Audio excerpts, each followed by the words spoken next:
Okay चलो, सो यहाँ पे जो हमने अभी अभी डिस्कस किया वो फिर से एक बार, कि आपके पास क्या होता है, एक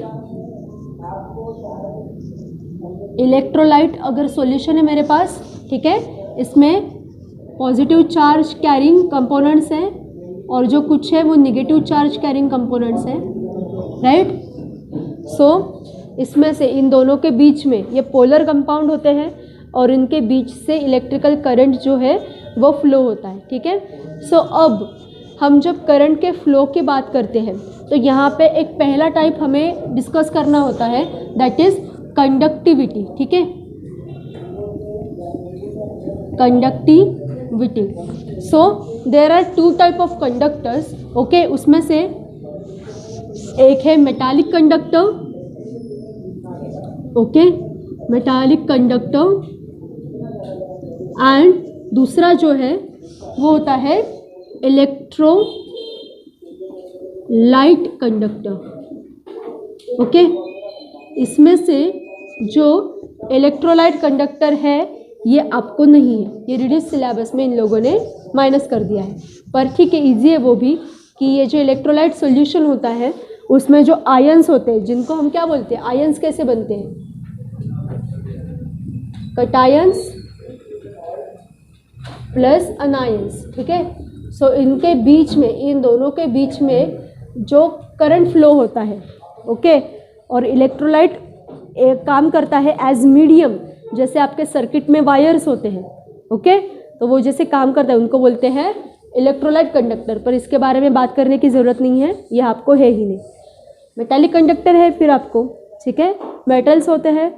अब मेटल क्यों कंडक्टर होते हैं, राइट, तो कंसिडर दैट ये जो है ये मेटल का एक एटम है, ओके, हाँ एग्जैक्टली। सो मेटल का ये जो आउटर मोस्ट ऑर्बिट होता है, तो मैंने कहा ये ऑर्बिट है, पर कौन सा ऑर्बिट है, आउटर मोस्ट ऑर्बिट है ये मेरा, फॉर एग्जांपल, राइट। तो इसमें ना एक पर्टिकुलर एरिया होता है, ओके, और इस पर्टिकुलर एरिया में क्या होते हैं, इलेक्ट्रॉन्स होते हैं, पर वो भी कैसे, फ्री, ठीक है, फ्री इलेक्ट्रॉन्स यहाँ पे होते हैं, और ये जो फ्री इलेक्ट्रॉन्स होते हैं ये इलेक्ट्रॉन्स तैयार करते हैं एक पर्टिकुलर एरिया, जिसे कहते हैं, इस एरिया को कहेंगे कंडक्शन बैंड, कंडक्शन बैंड, समझ में आया, okay. So this is the reason metal क्यों रिएक्टिव होते हैं भाई, इतने सोडियम होता है, मैग्नीशियम होता है, कितने रिएक्शंस में आते हैं वो, इतने रिएक्टिव क्यों होते हैं, क्यों metal, because of these conduction band containing electrons, because of this free electrons वो इतने एक्टिव होते हैं। पर अब गोल्ड है, सिल्वर है, प्लैटिनम है, ये जो मेटल है ये है क्या रिएक्टिव, नहीं ना, इनको नोबेल मेटल बोलते हैं, क्यों, बिकॉज इनमें ये जो कंडक्शन बैंड है, ये जो फ्री इलेक्ट्रॉन्स है ये होते नहीं है, ये अवेलेबल ही होते नहीं है रिएक्शन करने के लिए, इसलिए they are least reactive, least मत बोलो, होते ही नहीं है वो रिएक्टिव, ठीक है। सो पर ये बाकी के जो मेटल्स होते हैं, जैसे मैंने दो बताए आपको famous metal, sodium and magnesium, जिनका यूज़ बहुत सारे रिएक्शन में होता है, ठीक है, तो वो कंडक्शन बैंड कैरी करते हैं और वो ये जो फ्री इलेक्ट्रॉन्स होते हैं इनको कैरी करते हैं। सो ये जो टाइप हो गया ये मेटालिक कंडक्टर का टाइप हो गया, इस पे आपको डिफाइन करने के लिए या एक शॉर्ट नोट पूछी जा सकती है, राइट। सो अब यहाँ पे हमें और एक टाइप देखना है, ठीक है, दैट इज, ये शॉर्ट में ले लेते हैं, ये हो गया है एक बार, पर आपके लिए रिवीजन चल रही है, that is electrical conductance of your solution, कि सॉल्यूशन में ऐसा क्या होता है कि वो करंट कैरी कर सकता है, ऐसे क्या प्रॉपर्टी होती है इन सॉल्यूशन, ठीक है। अब देखो यहाँ पे बस एक लॉ काम करता है जो फिजिक्स में आपको ऑलरेडी हो गया है, दैट इज ओम्स लॉ। क्या है भाई ओम्स लॉ का स्टेटमेंट, हाँ yes, okay, so V/I is equal to R, so क्या है ये, आर क्या है, resistance, V voltage, I current, okay. So पर करंट, ओके, पर फ्लो ऑफ करंट आप जितना वोल्टेज एक्सपीरियंस करते हो वो प्रोडक्ट होता है, वो रिजल्ट होता है रेजिस्टेंस से बचे हुए करंट का, राइट। सो आपको ये पता है जितना रेजिस्टेंस कम उतना करंट ज़्यादा, राइट। सो यही लॉ जो है वो हमें यहाँ पे अप्लाई करना है और सॉल्यूशन का जो कंडक्टेंस है वो कैसे काम करता है ये देखना है। तो यहाँ पे ना एक कंडक्टेंस के लिए यूनिट यूज़ करते हैं, दैट इज़ जी, ठीक है, क्या बोलते हैं उसको, जी। तो ये क्या है, ये कंडक्टेंस है ना, मतलब फ्लो ऑफ करंट है, तो ये रेसिप्रोकल होता है रेजिस्टेंस का, इसको बोलेंगे 1/R। आवाज़ बिल्कुल नहीं चाहिए मुझे, ठीक है, इसको बोलते हैं 1/R, राइट। सो वही बोला ना कि जितना रेजिस्टेंस कम उतना आपका जो ये फ्लो है, इलेक्ट्रिक फ्लो है, वो ज़्यादा होना चाहिए, राइट। अब देखो यहाँ पे और एक बात, ये जो रेजिस्टेंस होता है ये कितना होता है, इसके बारे में अगर आपको बात करनी है तो ये रेजिस्टेंस है ना, ये डायरेक्टली प्रोपोर्शनल होता है लेंथ को, ठीक है, और इन्वर्सली प्रोपोर्शनल होता है एरिया को। अब ये एल क्या है, कंडक्टिंग जो यूनिट है उसकी लेंथ। अब फॉर एग्जांपल मैंने यहाँ पे बोला वायर, ओके, तो वायर की जितनी भी लेंथ है और उसका जो क्रॉस सेक्शनल एरिया है, ओके, ये यहाँ पे लिखा है। अब इन केस ऑफ सॉल्यूशन की कोई लेंथ होती है क्या, नहीं, बट वॉल्यूम तो होता है ना। So length will represent volume, और ये एरिया क्या होता है, एरिया होता है ना, एरिया तो हो सकता है, राइट। सो इन दिस वे हमें ये सॉल्यूशन को एप्लीकेबल करना है, ठीक है। फिर यहाँ पे हम क्या करेंगे, ये प्रोपोर्शनैलिटी साइन जो है ये रिमूव करने के लिए ना यहाँ पे एक मैं कांस्टेंट यूज़ कर रही हूँ, that is nothing but rho L/A। और यहाँ पे ये जो रो है ना, ये कांस्टेंट जो होता है ये आपको एग्जैक्टली बताता है कि आपके सॉल्यूशन में इलेक्ट्रिकल करंट कितने अमाउंट में प्रेजेंट है, okay. So that is known as proportionality constant, but resistivity of the conductor, this is the resistivity of your conductor, यह रो बताता है। सो रेजिस्टेंस का डायरेक्ट मेजर मिल गया ना आपको, राइट। इस कांस्टेंट को कैलकुलेट करो, सिर्फ आपको ये मिल जाएगा, ओके। अब यहाँ पे एक और बात आती है, कंडक्टिविटी कैसे कैलकुलेट करेंगे, इसको बोलते हैं के, ठीक है, कंडक्टिविटी को हम बोलते हैं के, क्या बोलते हैं के, ठीक है।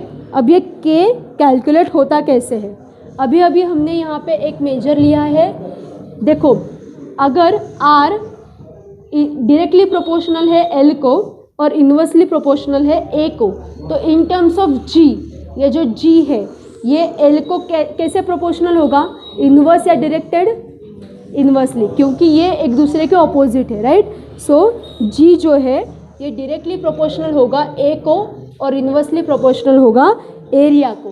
तो यहाँ पे एक मैं यूज़ करती हूँ कांस्टेंट A/L, एंड दिस के is nothing but your conductivity. समझ में आया, ओके। सो आपका एम क्या है, रिकॉर्डिंग में अगर डिस्टर्बेंस हुआ ना तो देखो, हाँ, कुछ रिकॉर्डिंग नहीं होने वाले सिर्फ फिर आपके लिए। सो इस के को कैलकुलेट करना मतलब डायरेक्टली आपकी सॉल्यूशन की जो कंडक्टिविटी है उसको कैलकुलेट करना, राइट। सो यहाँ पे इन दिस वे आप डिफरेंट तरीके से ये लिख सकते हो, ये इक्वेशन मेजर है, ओके। बाकी इसका कन्वर्जन आप करते बैठो, के निकाल सकते हो, फिर एल को साइड में ले सकते हो, ए को ले सकते हो, कुछ भी करो, ठीक है। सो यहाँ पे लेंथ जो है ये रिप्रेजेंट करती है वॉल्यूम को, और एरिया तो आपको पता है, ठीक है, एरिया अपना होता ही है लिक्विड का, राइट। अब यहाँ पे हम बात किसकी कर रहे हैं, सॉल्यूशन की कर रहे हैं ना, तो वहाँ पे सॉल्यूशन का अपना एक कुछ तो कॉन्सेंट्रेशन भी होगा ना, और वो जो कॉन्सेंट्रेशन है ये कॉन्सेंट्रेशन इसको कंडक्टिविटी को कैसे अफेक्ट करेगा ये बताने के लिए यहाँ पे एक टर्म आती है, दैट इज मोलार कंडक्टिविटी, ठीक है, मोलार कंडक्टिविटी, और ये डिनोट की जाती है लैम्बडा से, ठीक है, मोलार कंडक्टिविटी लैम्बडा से डिनोट की जाती है। अब हमें तो ये लैम्बडा पता है, राइट, तो ये कौन सा लैम्बडा है, पर ये हमारे जैसे कैपिटल स्मॉल लेटर्स होते हैं ना, वैसे उनमें भी होता है, right. So this is nothing but, और डेल्टा का भी होता है, डेल्टा ऐसा भी होता है, ऐसा भी होता है, राइट। तो वैसे उनको दोनों को डेल्टा बोला जाता है, वैसे लैम्बडा, इसको भी लैम्बडा ही बोला जाता है, ठीक है, राइट। तो चलो इसके बारे में बात करते हैं कि भाई ये मोलर कंडक्टिविटी क्या है। ओके, सो अब देखो, मुझे कंडक्टिविटी के बारे में बात करनी है, पर मेरे पास ऐसा आवाज़ बिल्कुल बंद है, ऐसा नेसेसरी नहीं है ना कि मेरे पास एक ही होने चाहिए, एक ही सॉल्यूशन होता है मेरे पास, ऐसा तो कुछ है नहीं, मेरे पास डिफरेंट इलेक्ट्रोलाइट सॉल्यूशन हो सकते हैं। तो इन सब की कंडक्टिविटी के बारे में अगर मुझे कोई बात करनी है तो मेरी हेल्प करता है मोलर कंडक्टिविटी का यूनिट, ठीक है। तो देखो यहाँ पे क्या एक मेन कंसेप्ट क्या है कि ये जो कंडक्टिविटी है, ओके, कंडक्टिविटी है, ये किस पे डिपेंडेंट है, ये कंडक्टिविटी डायरेक्टली डिपेंडेंट है number of ions present, okay, in what, in solution of course. तो नंबर ऑफ आयंस का प्रेजेंस मतलब ही क्या है हमारे वर्ड्स में, इसको ही तो हम लोग कॉन्सेंट्रेशन बोलते हैं ना, ठीक है। सो कितना कॉन्सेंट्रेटेड आपका इलेक्ट्रोलाइट सॉल्यूशन है उस पर डिपेंड करेगा कि आपकी कंडक्टिविटी, आपकी नहीं, सॉल्यूशन की कंडक्टिविटी कितनी है, राइट। समझ में आया, ये बात समझ में आ गई आपको, ठीक है। सो ये जो आयंस प्रेजेंट है ये किस एरिया में प्रेजेंट होने चाहिए, तो उसके लिए इन लोगों ने बताया है number of ions present in unit volume, in unit volume, तभी तो ये रिलेशन आएगा ना A/L का, राइट। यहाँ तक समझ में आ गया, ओके। सो अगर मैंने कहा कि मेरा कॉन्सेंट्रेशन जो है वो है हाइयर, ओके, कॉन्सेंट्रेशन अगर मेरा हाइयर है तो इसका मतलब क्या है, नंबर ऑफ आयंस जो है वो भी हाइयर है, राइट, कॉन्सेंट्रेशन हाई है, इसका मतलब नंबर ऑफ जो आयंस है वो भी हाई है, ठीक है। तो इसमें क्या होता है कि कंडक्टिविटी जो होती है इसकी वो भी कैसे हो जाती है, हाइयर हो जाती है, ओके। हाई कॉन्सेंट्रेशन जो है, नंबर ऑफ आयंस अगर ज़्यादा है इसका मतलब कंडक्टिविटी भी ज़्यादा है, फ्लो बढ़ेगा कि नहीं, नंबर ऑफ पार्टिकल्स अगर ज़्यादा मिलेंगे मुझे वहाँ पे तो फ्लो भी बढ़ेगा, तो कंडक्टिविटी पीक पे होगी, ठीक है। सो एक बात और है, डिफरेंट सॉल्यूशंस की अगर आपको कंडक्टिविटी कंपेयर करनी है, उसका स्टडी करना है, तो उसका कॉन्सेंट्रेशन सेम होना चाहिए। लैब में ना दो ही तरीके से काम चलता है, एक्सपेरिमेंट डिज़ाइन अगर आपने सुना है तो, ठीक है। एक्सपेरिमेंट डिज़ाइन कैसे किया जाता है, अगर मेरा एक फैक्टर है A एंड दूसरा फैक्टर है B, इन दोनों के बीच में अगर मुझे स्टडी करना है, राइट, तो स्टडी कैसे होता है पता है आपको, ऐसे दो ही फैक्टर नहीं होते, बहुत सारे होते हैं, पर एग्जाम्पल के लिए आपको बता रही हूँ कि क्या करते हैं, A को रखते हैं कांस्टेंट और B को करते हैं वेरी, ठीक है। So with respect to A B का चेंज स्टडी किया जाता है, फिर उल्टा किया जाता है, B को कांस्टेंट रखा जाता है, A को वेरी किया जाता है, ओके। और ऐसा करके क्या किया जाता है, फिर जिसको कांस्टेंट रखा है इसको कांस्टेंट बोलते हैं, दूसरे को वेरिएबल बोलते हैं, ठीक है। और इस तरह से दोनों का स्टडी चलता है और आपको एक सॉलिड कंक्लूजन्स मिलते हैं, ठीक है। So in this way laboratory study progresses, ठीक है। चलो बाहर लिख लो, पीछे के दो बेंच, सीधा बाहर। थोड़ी अपना दिमाग ऐसा चलना चाहिए कि यहाँ पे रिकॉर्डिंग चल रहा है, ये सारा रिकॉर्डिंग में आने वाला है, ये यूट्यूब पे जाता है, हमारे ऐप पे जाता है, तो फिर आगे के बैचेस भी देखेंगी ये सारा आपका कार्यक्रम और बोलेगी ये आइडियल कोरोना बैच थी, ये सारा पार्ट डिलीट नहीं करने वाली हूँ मैं, एडिट नहीं होने वाला ये,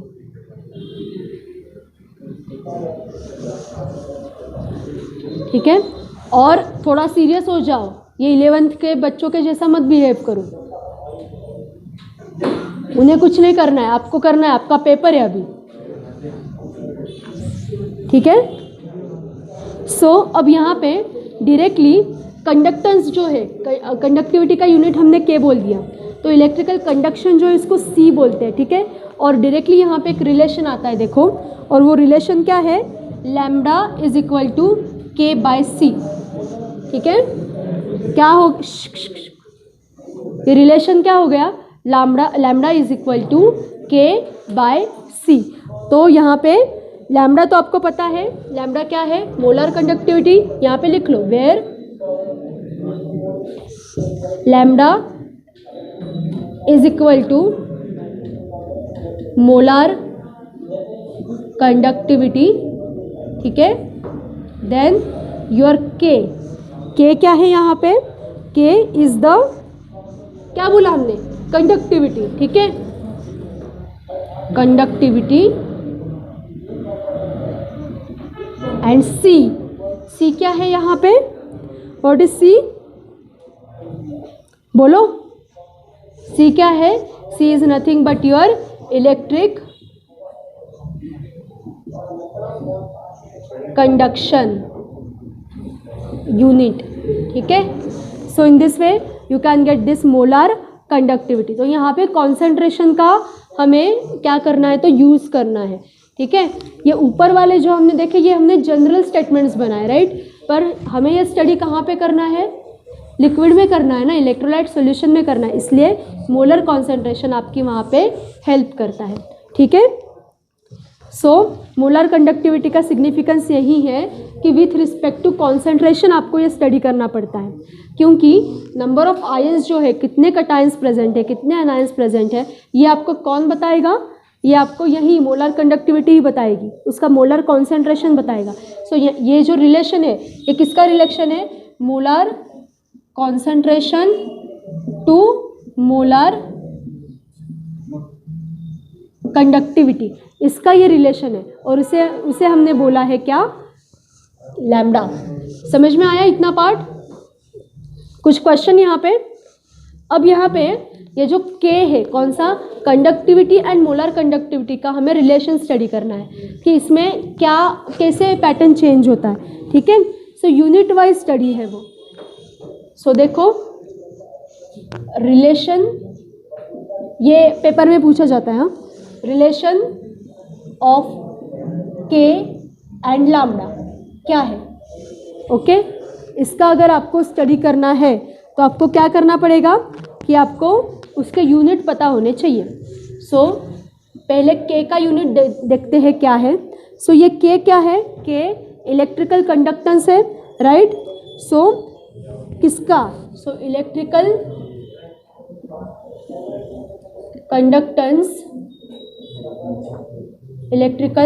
conductance of 1 centimetre cube solution, ठीक है। एक एक यूनिट लेते हैं, ठीक है। 1 सेंटीमीटर क्यूब सॉल्यूशन है मेरे पास, ये क्या हो गया, पर ये 1 सेंटीमीटर क्यूब, ये क्या हो गया, ये वॉल्यूम हो गया कि नहीं, राइट। सो उतने वॉल्यूम का ये क्या है, ये इलेक्ट्रिकल कंडक्टेंस है, यस। वो फ्लो है, फ्लो, इलेक्ट्रिकल करंट का जो फ्लो है ना उसमें, मगर ये क्या है वैल्यू, के वैल्यू क्या बताती है आपको कि वो कंडक्टेंस की कैपेसिटी, पर उसमें एक्चुअल कितना करंट फ्लो होता है वो आपको जी बताता है, वो यूनिट है। सी जो है ना, ये इलेक्ट्रिकल कंडक्शन का यूनिट है। सेम सेम लगता है हमें, पर एक्चुअली वो डिफरेंट है, ठीक है। ये कंडक्टिविटी के, ये इलेक्ट्रिकल कंडक्टेंस, पर सी जो है वो उसका एक्चुअल यूनिट, कि कितने यूनिट्स उसमें फ्लो हो गए, ओके। समझ में आया, जी एंड सी रिलेटेड होते हैं, क्योंकि जब करंट उसमें से फ्लो होगा तभी आपको यूनिट्स पता चलते हैं, राइट। समझ में आ गया, ओके। देन क्या, नहीं, हमें आगे उसमें एक रिलेशन एस्टैब्लिश करना है ना, इसलिए हमने सेम सेम यूनिट्स लिए उसके, ठीक है। सो वी क्या है, V is the volume, of course किसका चल रहा है बात, सॉल्यूशन की, तो volume of solution in again centimetre cube, okay. तो इसमें हमने ऐसा अज्यूम किया है कि इस वॉल्यूम में क्या है, तो 1 मोल कॉन्सेंट्रेशन प्रेजेंट है, ठीक है, ऐसा अज्यूम किया हमने। सो इसमें 1 मोल ऑफ इलेक्ट्रोलाइट प्रेजेंट है इन डिसॉल्व्ड फॉर्मेट, ठीक है। एंड हियर लैम्डा इज क्या, मोलार कंडक्टेंस, मोलार कंडक्टेंस, ठीक है। इतना पार्ट ले लिया। सो यहाँ पे एक स्टेटमेंट बनाते हैं हम लोग कि each 1 centimetre cube portion, each 1 centimetre cube portion in the volume V of your solution, then the electrical conductance will be lambda। समझ में आया? ये स्टेटमेंट हमने यहाँ पे बनाया है। ओके, सो टोटल कंडक्टेंस जो है, total conductance, okay, total conductance जो है यहाँ पे वो कितने हैं, इज इक्वल टू के वी, ओके, के मल्टीप्लाइड बाय वी। क्या है के, इलेक्ट्रिकल कंडक्टेंस वॉल्यूम से मल्टीप्लाई होना चाहिए कि नहीं, ठीक है, और this is nothing but your lambda. So total conductance यहाँ पे होता है लैम्डा। समझ में आ गया क्या, ये रिलेशन समझ में आया? ओके, सो के और लैम्डा का रिलेशन यहाँ पे क्या हो गया फिर, मुझे के और लैम्डा का रिलेशन अगर मुझे यहाँ पे इस्टेब्लिश करना है, सो मेरा जो के है उसको सिंपली वॉल्यूम से मल्टीप्लाई करो, लैम्डा आ जाता है, ठीक है। This is the simple relation of that your के एंड लैम्डा। तो इसके यूनिट्स आप आराम से फाइंड आउट कर सकते हो कि नहीं। Okay, C represents the concentration, electrical conduction unit क्या है यहाँ पे, कॉन्सेंट्रेशन ही तो है। So C represents your concentration, ठीक है। Then V represents what, your actually volume, कितना आपने वहाँ पे भरा है, वो जो सॉल्यूशन है वो, ठीक है। सो कॉन्सेंट्रेशन ऑफ सॉल्यूशन जो है, सो वो कैसे फाइंड आउट कर सकते हैं यहाँ पे, सी मोल, ठीक है, पर लीटर, कॉन्सेंट्रेशन मोल पर लीटर, राइट। फिर यहाँ पे कन्वर्जेंस दिए उन लोगों ने। वॉल्यूम कैसे आप मेजर कर सकते हो, यहाँ पे वॉल्यूम अगर आपको मेजर करना है, इसको थोड़ा सा कन्वर्ट करते हैं, देखो कि सी मोल पर लीटर, ओके, इसका ही मतलब क्या हो गया, 1000 सेंटीमीटर क्यूब पर लीटर, ठीक है। इसका ही मतलब हो गया, इसका ही मतलब हो गया C अपॉन 1000 पर मोल पर सेंटीमीटर क्यूब, राइट। इसका ही वही मतलब हो गया ना। अब यहाँ पे आपको पता है वॉल्यूम जो है ये इन्वर्स होता है कॉन्सेंट्रेशन को, दैट मीन्स 1/c, ठीक है, वॉल्यूम इज 1/c। तो मतलब यहाँ पे कुछ ऐसा लिख सकते हैं, 1000 अपॉन c लिख सकते हैं, 1000/c सेंटीमीटर क्यूब पर मोल। ये उल्टा हो गया, ये यूनिट जो है यहाँ पे माइनस था, माइनस साइन गई, यहाँ पे प्लस साइन थी, यहाँ पे माइनस साइन आ गई, उल्टा हो गया, रिवर्स रिलेशन है इसलिए, ठीक है। सो सिंपली v को सब्स्टिट्यूट कर दो ना फिर, ठीक है। v को सब्स्टिट्यूट करके आपको क्या मिलेगा, ये जो इक्वेशन है इसको और इसको सब्स्टिट्यूट करो, आपको क्या मिलेगा, lambda is equal to 1000/c, ठीक है। हाँ, यहाँ पे के भी होना चाहिए, के भी है ना इसलिए, राइट। 1000 के अपॉन c, ये रिलेशन ध्यान में रखना। ये इतना ये भूल गए ना बीच का अगर, तो भी ठीक है, चलता है। ये लास्ट इतना ध्यान में रखना क्योंकि ये न्यूमेरिकल्स में आता है। सिंपली आपको 2 वैल्यूज़ बताई होगी, एक वैल्यू आपको फाइंड आउट करनी है और यूनिट ध्यान में रखना इनके, ठीक है। हो गया यहाँ तक? चलो 1-2 मिनट के लिए ओवरव्यू लो, फिर थोड़ी सी थियोरी लेते हैं हम इसकी, ठीक है। कोई क्वेश्चन है तो पूछो।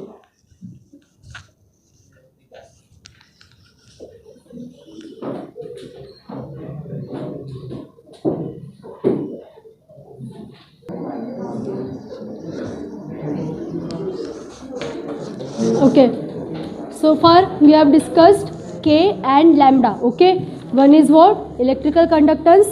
Okay, and another is molar conductance. Okay, तो इनके सिग्निफिकेंस क्या है, क्यों इनका स्टडी किया जाता है, तो इसके छोटे छोटे पॉइंट इन लोगों ने बताए हैं, पर उसमें से बाकी के पढ़ लेना, आप थियोरी है. जो इम्पोर्टेंट वाला है वो बताती हूँ. क्या होता है देखो, कि जैसे आपको क्या पता चलता है, आपको आपका जो लिक्विड है, आपका जो इलेक्ट्रोलाइट सॉल्यूशन है, उसका रिप्रेजेंटेशन पूरा करना है एज सर्किट. ठीक है, सो जब कॉन्सेंट्रेशन जो है मेरा ओके बढ़ेगा तो मेरे पास कंडक्टिंग यूनिट्स बढ़ेंगे, राइट. तो मेरा जो कंडक्टेंस है यहाँ पे ये बढ़ता है अपॉन डाइल्यूशन. ठीक है, अपॉन डाइल्यूशन जैसे बढ़ेगा वैसे कॉन्सेंट्रेशन जो है वो कम होता चला जाएगा. कॉन्सेंट्रेशन कम हो गया मतलब क्या कम हो गया, नंबर ऑफ आयंस कम हो गए, और नंबर ऑफ आयंस कम हो गए मतलब मेरे जो कंडक्टिंग यूनिट्स है वो कम हो गए. दैट्स वाई मेरा जो कंडक्टेंस है यहाँ पे ये कम होता है. ठीक है, समझ में आया. डाइल्यूशन बढ़ा तो कंडक्टेंस कम होगा, right. This is the simple understanding from the relation of your molar conductivity and electrical conductance. ठीक है, सो अब और एक काम है, एक थोड़ा सा ये समझने की कोशिश करो. ठीक है, देखो क्या बताया इन लोगों ने, an increase in total number of ions. ठीक है, टोटल आयंस जो है वो अगर इंक्रीज हो गए बट प्रोपोर्शन के डाइल्यूशन में नहीं, रैंडमली. ठीक है, so random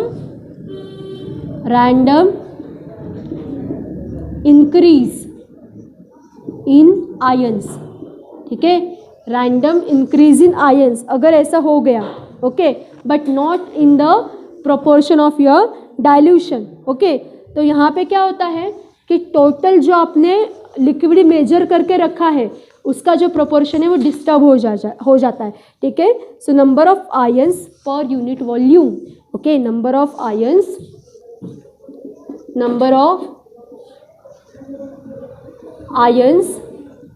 per unit volume जो है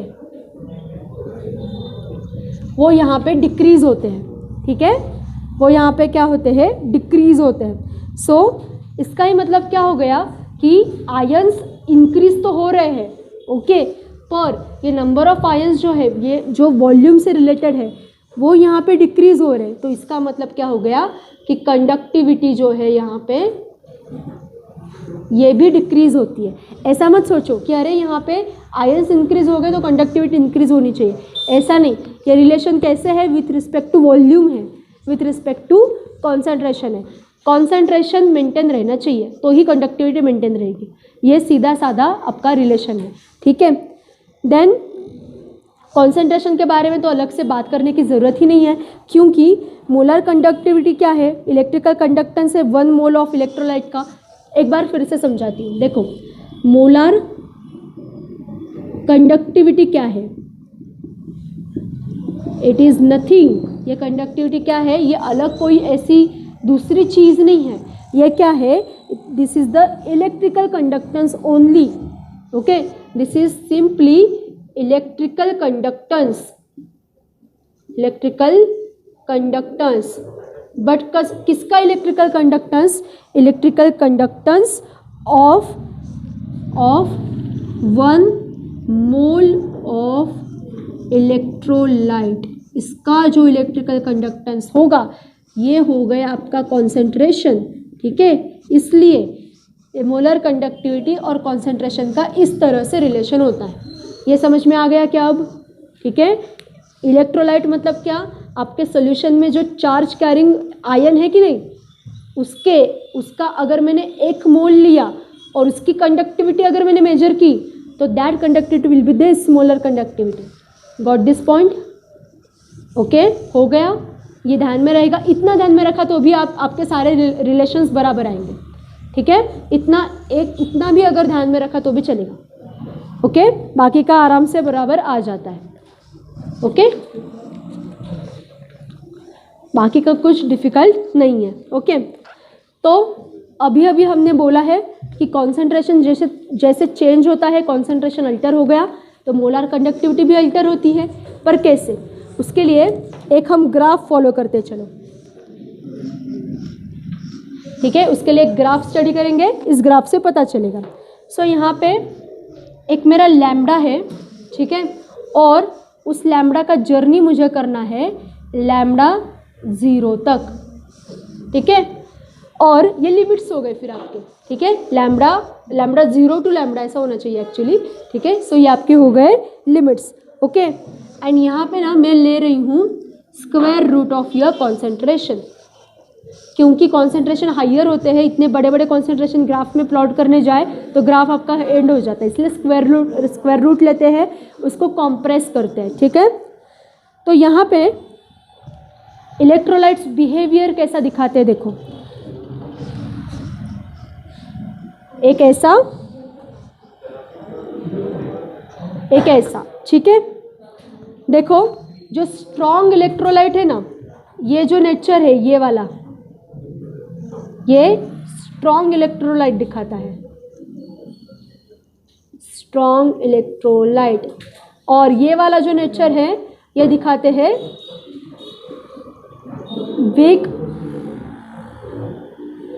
इलेक्ट्रोलाइट। अब हमें पता है, हमने स्ट्रॉन्ग एंड वीक इलेक्ट्रोलाइट की डेफिनेशन पढ़ी है। क्या होती है स्ट्रॉन्ग एंड वीक इलेक्ट्रोलाइट की डेफिनेशन? स्ट्रॉन्ग इलेक्ट्रोलाइट, हाँ राइट, और वीक में क्या होता है? डिसोसिएशन इसमें कंप्लीट होता है। स्ट्रॉन्ग इलेक्ट्रोलाइट्स में डिसोसिएशन मतलब क्या? अच्छे से चार्ज सेपरेट होते हैं, राइट। और चार्ज सेपरेशन अच्छे से हुआ मतलब इलेक्ट्रिकल फ्लो जो है वो अच्छे से होता है। पर वीक में ऐसा नहीं होता, पार्शियली काम होता है, ओके। और फुल कंडक्टेंस आपको यहाँ पे दिखाई नहीं देता, इसलिए आपको ग्राफ का नेचर देखो कैसे दिखता है कि कॉन्सेंट्रेशन आफ्टर सम इंटरवल क्या होता है? कांस्टेंट रहता है। पर स्ट्रॉन्ग इलेक्ट्रोलाइट में आपको ये शार्प डिक्रीज दिखाई देता है, वैसे वीक इलेक्ट्रोलाइट में नहीं दिखाई देता, ब्लंट होता है। ये क्या हो गया? ये जो कर्व है आपकी, ये ब्लंट कर्व है, ठीक है। पर ये कर्व देखो, ये कितनी शार्प कर्व है, ओके। क्यों? Because of the fully dissociation tendency of your strong electrolyte. समझ में आ गया? ठीक है। सो यहाँ पे एक रिलेशन इस्टेब्लिश होता है, lambda is equal to lambda 0 minus A square root of C. ये इक्वेशन ध्यान में रखना, ठीक है। सो यहाँ पे क्या हो गया? ये इसे ही, ये जो इक्वेशन है ना, इसको इस इक्वेशन को बोलते हैं कोलरोश इक्वेशन, ठीक है। क्या बोलते हैं इसको? कोलरोश इक्वेशन। सो ये पेपर में आती है, ठीक है। सो ये एक्सपेरिमेंटल इक्वेशन है, ये ऐसे उस आदमी ने ऐसे क्लासरूम में बैठ के नहीं डिसाइड किया ये इक्वेशन, ये एक्सपेरिमेंटली फाइंड आउट किया है।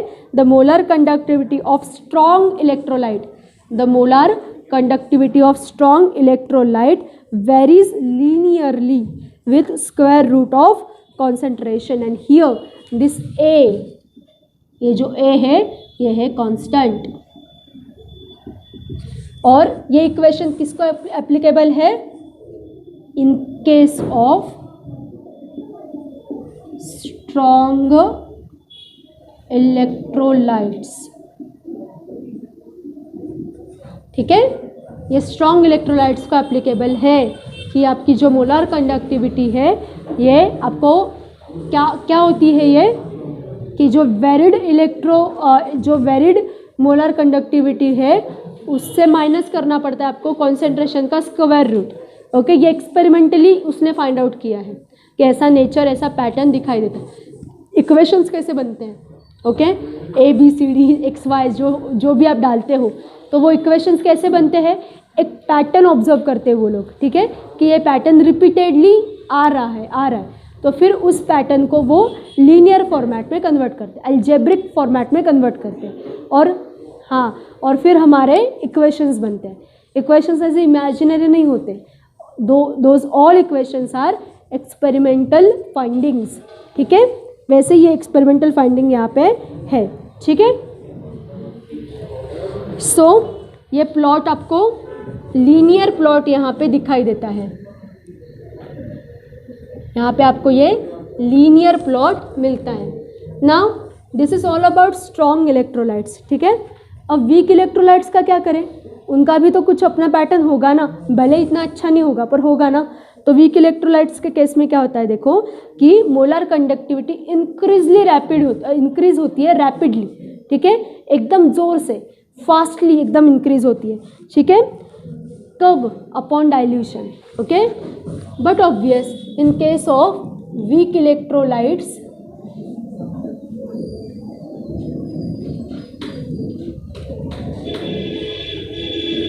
डाइल्यूशन जैसे बढ़ता है ना, वैसे मोलार कंडक्टिविटी जो है वो कैसी होती है, सिर्फ इंक्रीज नहीं होती है, रैपिडली इंक्रीज होती है, ठीक है। ऐसा क्यों, अभी तो हमने क्या बोला कि डाइल्यूशन जो है ये अगर बढ़ेगा तो कंडक्टिविटी कम होनी चाहिए, तो इन दिस केस बढ़ती क्यों है ये कंडक्टिविटी। इसका रीज़न कोई बता सकता है मुझे, थोड़ा सा इमेजिन करके, क्या हो सकता है इसका रीज़न, बोलो। इसके लिए वीक इलेक्ट्रोलाइट्स का नेचर समझना ज़रूरी है।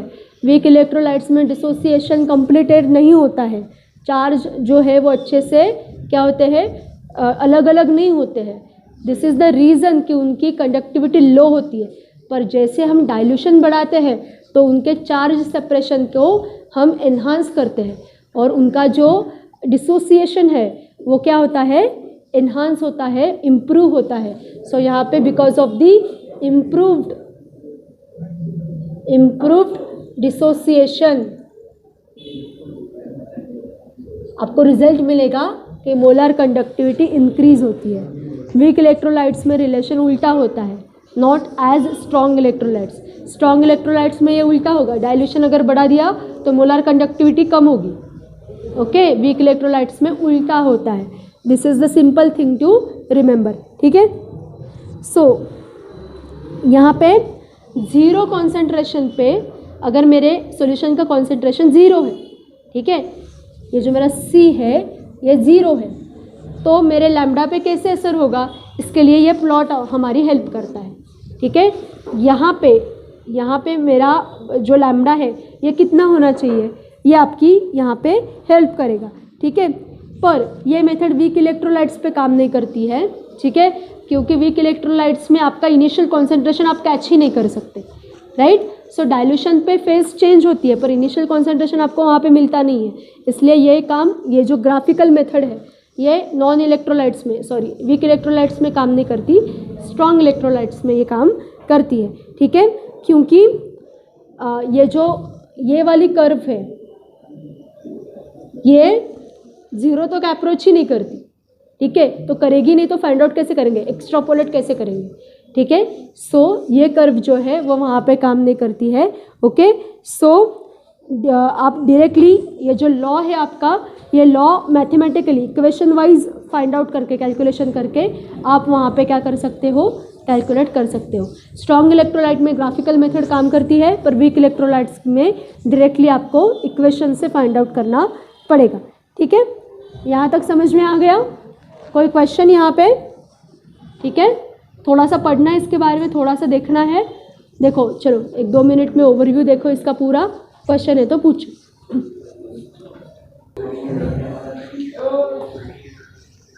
ओके, सो अब यहाँ पे ये जो इक्वेशन है जिसके बारे में हम लोग बात कर रहे थे, ठीक है, ये इक्वेशन आपके लिए बहुत ज़्यादा इम्पॉर्टेंट है। ये इक्वेशन पेपर में आती है और इसको क्या बोलते हैं, इसको एक नाम है दैट इज KOHL, ठीक है, RAUSH, कोलरॉश इक्वेशन, ठीक है।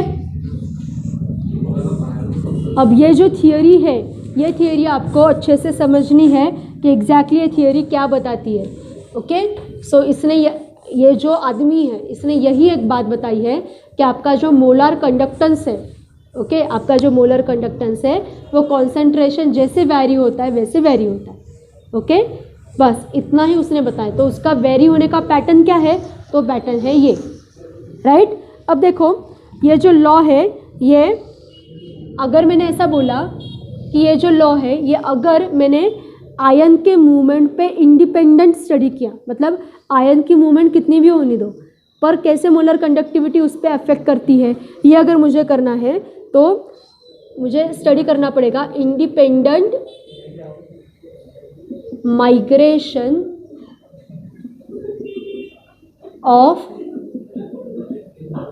आयंस, ठीक है, इंडिपेंडेंट माइग्रेशन ऑफ आयंस, ठीक है। तो देखो यहाँ पे क्या हो गया, ये लॉ एक स्टेटमेंट देता है, क्या, ये स्टेटमेंट आपके लिए पढ़ते हैं, चलो।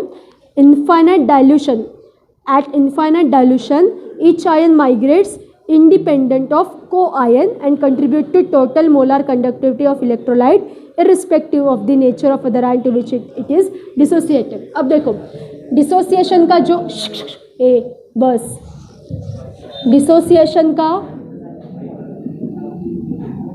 जो पैटर्न है ये किस पे डिपेंडेंट होता है, सामने कौन है मेरे, ठीक है, नियर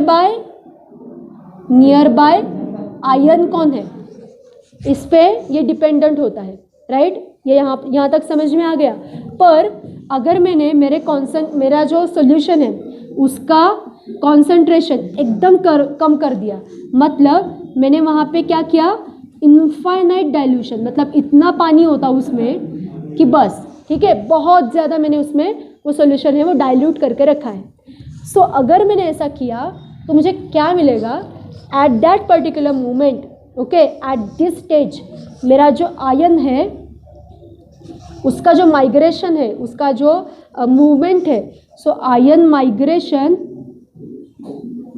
जो होगा ये उस पर किसी का भी कंट्रोल नहीं रहेगा। ये कैसा मूव करेगा, ion migration will happen irrespective of the movement of nearby ion. पास वाले को कुछ भी करने दो, मुझे लेना देना ही नहीं है, मैं कैसा घूमूंगा जैसा मेरा मन चाहे, ठीक है। ये पैटर्न फॉलो करता है आयन, ओके, एट कहाँ पे, इनफाइनाइट डाइल्यूशन पे। तो ये कैसे काम करता है, इररिस्पेक्टिव ऑफ माइग्रेशन ऑफ को आयन, ठीक है, ऐसे इसका होता है बिहेवियर। और इसके भी आगे जाके ये जो अपना आयन है जिस पे कंट्रोल हमने खोया है अभी अभी, ठीक है, तो वो इंडिपेंडेंटली डिसाइड करेगा कि मेरा कंट्रीब्यूशन मोलर कंडक्टिविटी में कितना होना चाहिए, ओके। ये अपने आप उसके बिहेवियर पे डिपेंडेंट होगा, ओके। सो मोलर कंडक्टिविटी का जो एक अपना पैटर्न होता है, ये पैटर्न यहाँ पे ब्रेक हो जाएगा और वो उसका मन चाहे वैसा कंट्रीब्यूट करेगा, जैसे उसका मन चाहे वैसा वो क्या करेगा, इलेक्ट्रिकल फ्लो जो है उसको कंडक्ट करेगा, ठीक है। सो इन दैट केस हम इक्वेशन कुछ ऐसी लिखते हैं, देखो, lambda 0 is equal to n plus lambda 0 plus n minus lambda 0,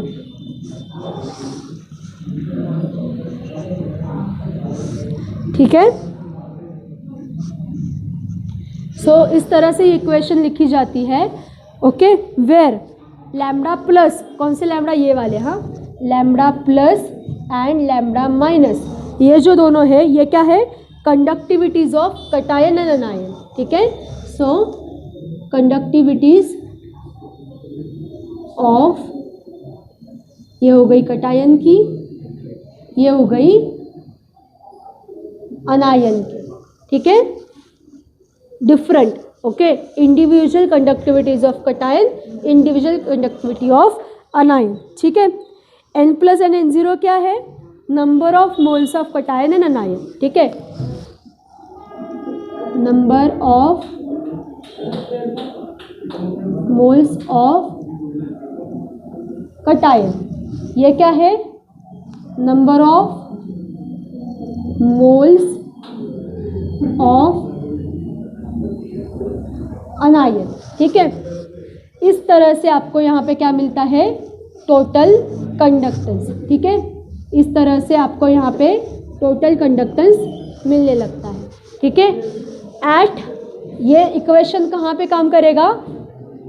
eight infinite dilution, eight infinite dilution. समझ में आई है इक्वेशन? बस इतनी भी अगर की ना आपने, मतलब आपको ऐसा बोला किसी ने कि एक्सप्लेन कोलरोश इक्वेशन, ओके, तो लास्ट में सिर्फ आपने ये इक्वेशन लिख के एक्सप्लेन किया ना, तो आपको एक ज़्यादा उसमें आपके मार्क्स इंश्योर हो जाते हैं और 101% आपको मार्क्स मिलेंगे, ठीक है। सो इस थियोरी के ये जो थियोरी हमने अभी अभी पढ़ी है, इसके एप्लीकेशन कहाँ कहाँ है? मोलर कंडक्टिविटी कैलकुलेट करना है एट ज़ीरो कंसंट्रेशन, यह थियोरी आपके काम आती है, ठीक है। सो यहाँ पे अगर मैंने देखा एप्लीकेशंस उसके, ठीक है। So first an important application is zero concentration conductance आप लोग कैलकुलेट कर सकते हैं, जो एक्सपेरिमेंटली फाइंड आउट करना थोड़ा सा डिफिकल्ट है। ज़ीरो कॉन्सेंट्रेशन कैसे मेंटेन करेंगे? कॉन्सेंट्रेशन ही नहीं है तो नहीं है, जो सब्सटेंस नहीं है उसका कैसे मेजर करेंगे, राइट? तो अगर आपके पास एक पैटर्न है, एक थियोरी है, तो आप मैथमेटिकली ये फाइंड आउट कर सकते हैं, ठीक है। देन सेकंड, यहाँ पे आपको वीक इलेक्ट्रोलाइट्स के वैल्यू मिलते हैं, जो एक्सपेरिमेंटली मिलना थोड़ा सा डिफिकल्ट है, ठीक है, क्योंकि वीक इलेक्ट्रोलाइट्स जो है उनका मेजरमेंट लेना, उनका कॉन्सेंट्रेशन मेजर करना, उनके कंडक्टेंस मेजर करना, ये बहुत डिफिकल्ट हो जाता है। सो लैम्बडा ज़ीरो वैल्यूज़ जो है तो वो आप वीक इलेक्ट्रोलाइट्स के आराम से मेजर कर सकते हैं। एग्जाम्पल्स दिए बुक में, वो आप कर सकते हो बाद में, पर कंसेप्ट समझो, ठीक है। ये इसका सेकंड मोस्ट इम्पॉर्टेंट एप्लीकेशन है, ठीक है।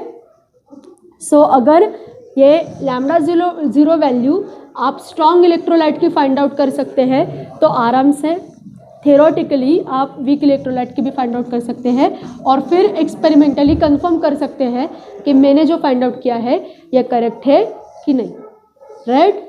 सो this is the application of your Kohlrausch theory, ठीक है। ये एकदम इम्पॉर्टेंट क्वेश्चन है, पेपर में आता है, ठीक है। थियोरीज आपके टेक्स्ट बुक से जितने भी लॉज है, जितने भी थियोरीज है, जितने भी इक्वेशंस है, सारे इंपॉर्टेंट होते हैं, सारे। एक हाथ दूसरी होगी ऐसे कि जो ऐसी ठीक ठाक है वो नहीं आती, पर सारे लॉज थियोरीज, साइंटिस्ट का नाम दिखा ना आपको तो उसका मतलब समझो, रिएक्शन में दिखा तो भी, लॉ को दिखा तो भी समझो कि ये इंपॉर्टेंट है, ये पेपर में आने वाला है, ओके। कौन से भी साइंटिस्ट का नाम रहने दो फिर, ओके। चलो, so now we will stop here and next topic हम कल स्टार्ट करेंगे, ठीक है।